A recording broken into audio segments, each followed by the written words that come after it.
Hello guys. तो आप भी सोचते होंगे जो नोटबुक आपके पास अवेलेबल है वो कोई ना कोई बड़े मैन्युफैक्चरिंग प्रोसेस के बाद ही आपके पास आता होगा। अगर हम लोग एग्जांपल है हमारे पेपर का, तो ये जो पेपर थे वो स्टार्टिंग में एक बड़े ट्रीज थे।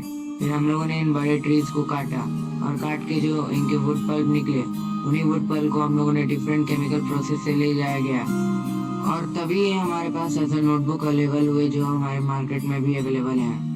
तो आज की वीडियो में हम लोग इन्हीं इंडस्ट्री चैप्टर को कवर करेंगे। तो चलिए हम लोग अपना वीडियो को शुरू करते हैं। It was Tatas who introduced a number of firsts. The first ate our day, the first leave with pay.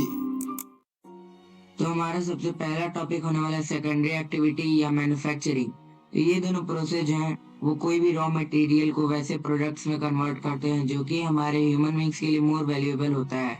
For example जैसे कि हम लोग हमारे पल्प को पेपर में कन्वर्ट करते हैं और साथ ही में कॉटन को हम लोग क्लॉथ्स में कन्वर्ट करते हैं। इसमें पल्प और कॉटन हमारे रॉ मटेरियल है और पेपर क्लॉथ वो प्रोडक्ट्स है जिनकी वैल्यू और यूटिलिटी दोनों को हमारा मैन्युफैक्चरिंग ही इंक्रीज करता है। तो अब हम लोग कवर करेंगे अपने अगले टॉपिक को जो कि है हमारा इंडस्ट्री। तो इंडस्ट्री हम लोग वैसे इकोनॉमिक एक्टिविटी को कहते हैं जो कि हमारे गुड्स के प्रोडक्शन के कंसर्न है, साथ ही में वह मिनरल्स के एक्सट्रैक्शन और सर्विसेज के प्रोविजंस में रेफर किया जाता है। अब हम लोग कवर करेंगे क्लासिफिकेशन ऑफ इंडस्ट्रीज। तो हम लोग इंडस्ट्रीज को 3 टाइप्स में क्लासिफाई करते हैं, on the basis of raw materials, और इसके बाकी topic on the basis of size and on the basis of ownership हम लोग अपने अगले वीडियो में करेंगे। तो अगर हम लोग अपने रॉ मटेरियल्स के बेसिस पे बात करें तो हम इन्हें 4 टाइप्स में डिवाइड करते हैं, agro based industries, mineral based industries, marine based industries और हमारा फॉरेस्ट बेस्ड इंडस्ट्रीज। तो सबसे पहले हम लोग कवर करेंगे हमारा एग्रो बेस्ड इंडस्ट्रीज। तो इनमें जो प्लांट्स और एनिमल्स है वो हमारे रॉ मटेरियल के तौर पे यूज होते हैं, और इंडस्ट्रीज जैसे कि food processing industry, vegetable oil industry, cotton textile industry और हमारे डायरी प्रोडक्ट इंडस्ट्री इसके कुछ एग्जाम्पल हैं।